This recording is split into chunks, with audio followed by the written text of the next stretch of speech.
எல்லாருக்கும் வணக்கம். நான் ஜோதிடர் ஸ்ரீனிவாசன், ஸ்ரீ ஜோதிடம் ஜோதிட மையத்திலிருந்து கோயம்புத்தூர்.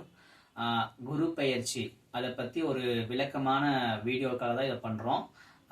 குரு அப்படிங்கிறது வந்து 9 கிரகங்கள்லயே, வான மண்டலத்துல 9 கிரகங்கள்லயே ரொம்ப பாசிட்டிவான ஒரு பிளானட் வந்து குரு தாங்க. அதனுடைய வைப்ரேஷன் வந்து ஒவ்வொரு ஜீவராசிக்கும் ரொம்ப பாசிட்டிவான வைப்ரேஷன்ஸை கொடுக்கக்கூடியது. ஸோ குரு பெயர்ச்சி அப்படிங்கிறது ரொம்ப இம்பார்ட்டன்ட்டுங்க.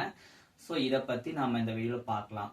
இப்போ என்னுடைய கஸ்டமர் வந்து நிறைய பேர் என்கிட்ட கேட்குறாங்க, குரு பெயர்ச்சி நல்லா இருக்குதுன்னு சொல்லியிருக்காங்க, ஆனா வந்து எனக்கு ரொம்ப பெரிய இம்பேக்ட் இல்லை, பெருசா எதுவும் நடக்கல, இந்த மாதிரி நிறைய பேர் என்கிட்ட சொல்றாங்க. ஒரு சில பேர் பாத்தீங்கன்னா குரு பயிற்சி ஆயிடுச்சு, ஆனா நான் எக்ஸ்பெக்ட் பண்ற அளவுக்கு பெரிய அளவுக்கு நடக்கல, ஏதோ ஒரு அளவுக்கு கிடைச்சிருக்கு, அந்த மாதிரி நிறைய பேர் சொல்றாங்க. சோ இந்த மாதிரி நிறைய வித்தியாசங்கள் சொல்றாங்க. சில பேர் நடக்கலன்னே சொல்றாங்க. சோ குரு பெயர்ச்சி வந்து அக்யூரசியா இல்லையா அப்படின்ற ஒரு கேள்வி நம்ம கிட்ட வருது. சோ இதுக்கான ஒரு விளக்கமான வீடியோ தானே இது.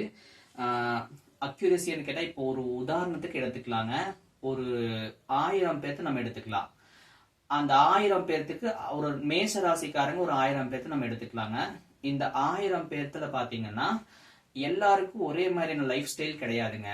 ஒருத்தருக்கு பாத்தீங்கன்னா படிப்பறிவு நல்லா இருக்கு, ஒருத்தருக்கு வந்து படிப்பறிவு கம்மியா இருக்கு, ஒருத்தர் வந்து நல்லா பணக்காரரா இருக்காரு, ஒருத்தர் வந்து ஏழையா இருக்காரு, ஒருத்தர் வந்து பாத்தீங்கன்னா நல்லா மேரேஜ் பண்ணிட்டு இருக்காரு, சில பேர்த்துக்கு மேரேஜ் ஆகாம இருக்கு. சோ இந்த மாதிரி வித்தியாசமான வாழ்க்கை முறை அவங்களுக்கு இருக்குது. ஆனா எல்லாத்துக்குமே மேஷ ராசி அஸ்வினி நட்சத்திரமா இருக்கு. சோ இப்போ குரு வந்து மேஷத்துக்கு வந்துட்டார் அப்படின்னா அவருக்கு மேஷ ராசிக்கு நன்மை செய்யணும் அப்படிங்கிறது குரு பெயர்ச்சியினுடைய விதியா இருக்கு. சோ இவங்க எல்லாத்துக்குமே ஒரே மாதிரி நன்மை கிடைக்குதான்னு கேட்டா இல்ல. சோ இதுக்கு வந்து அக்யூரசியா சொல்ல முடியுமான்னு கேட்டா கண்டிப்பா யாருனாலுமே அக்யூரசியா சொல்ல முடியாது. ஆனா ஜாதகத்தை வச்சு தனிப்பட்ட வகையில பார்க்கும்போது அக்யூரசியா நம்ம சொல்லிடலாங்க. அப்படி இல்லாம பொது பலன் நம்ம ஒரு பெர்ஃபெக்டா ஒரு 60% மேட்ச் ஆகிற மாதிரி சொல்ல முடியுமான்னு கேட்டா கண்டிப்பா சொல்ல முடியும். எப்படின்னு கேட்டீங்கன்னா இது வந்து ராசியை வச்சு பார்க்க கூடாது, நம்ம ஜாதகத்துல இருக்கக்கூடிய லக்னத்தை வச்சு நாம பலன் எடுத்து பார்க்கும்போது கரெக்டா பார்க்கலாங்க. சோ நாம வந்து எப்பவுமே வந்து பொது பலன் இப்படிதான் சொல்லுவாங்க. சோ அதுதான் நமக்கு அடுத்தடுத்த வீடியோலயும் சொல்ல போறோம். இப்போ உங்க ஜாதகத்தை நீங்க எடுத்துக்கோங்க. உங்க ஜாதகத்துல பாத்தீங்க அப்படின்னா லக்னம் அப்படின்னு ஒண்ணு போட்டிருப்பாங்க, கட்டத்துல லான்னு போட்டிருப்பாங்க, இல்லைன்னா லக்னம்னு போட்டிருப்பாங்க, இல்லைன்னா ஒரு கோடு போட்டு கிராஸ் அவுட் பண்ணிருப்பாங்க. சோ இதுதான் உங்களுடைய லக்னம். சோ உங்க லக்னம் என்னங்கிறது நீங்க தெரிஞ்சுக்கோங்க. அது மேஷ லக்னமா சிம்ம லக்னமா அப்படிங்கறத தெரிஞ்சுக்கிட்டு அதுக்கு அடுத்தது நாம சொல்லக்கூடிய இந்த பலன்களை நம்ம பார்க்கும்போது உங்களுக்கு ஒரு 60% மேட்ச் ஆகுங்க. ஏன் 60% தான் மேட்ச் ஆகும், அதுக்கப்புறம் மேட்ச் ஆகாதா அப்படின்னு கேட்டா கண்டிப்பா மேட்ச் ஆகாதுங்க. இதுக்கு என்ன ரீசனுங்கிறதையும் நான் சொல்லிடுறேன்.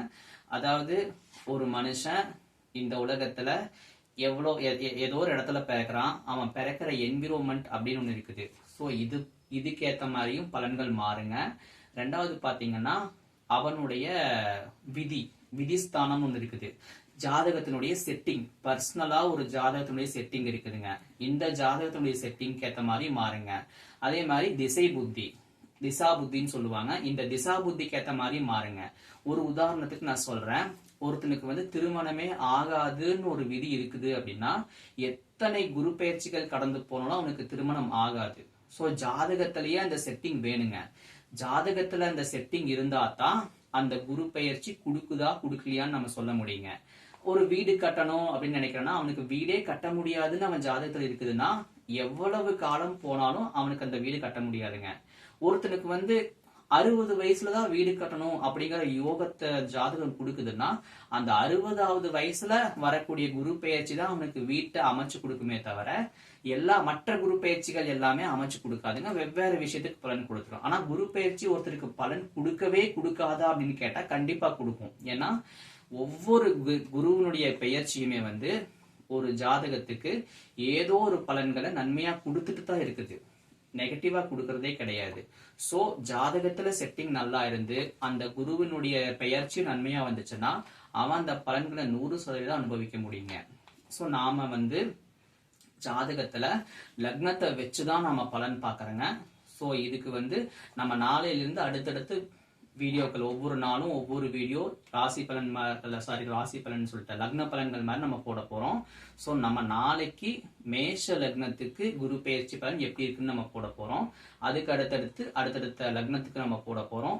நீங்க செய்ய வேண்டியது உங்க ஜாதகத்தை எடுத்து உங்களுக்கு என்ன லக்னம் வந்திருக்குது அப்படிங்கிறத நீங்க குறிச்சு வச்சுட்டு அடுத்தடுத்த நாட்கள்ல உங்க லக்னம் பலன்களை நீங்க பார்க்கும்போது உங்களுக்கு 60% மேட்ச் ஆகுங்க. மீதி இருக்கிற 40% நீங்க ஜோசியம் பார்த்து தான் தெரிஞ்சுக்கணுங்க. ஜோதிடர்கிட்ட ஜாதகத்தை கொடுத்து இது கட்டாயம் கிடைக்குமா கிடைக்காதாங்கிறத நீங்க உறுதிப்படுத்திக்கணுங்க.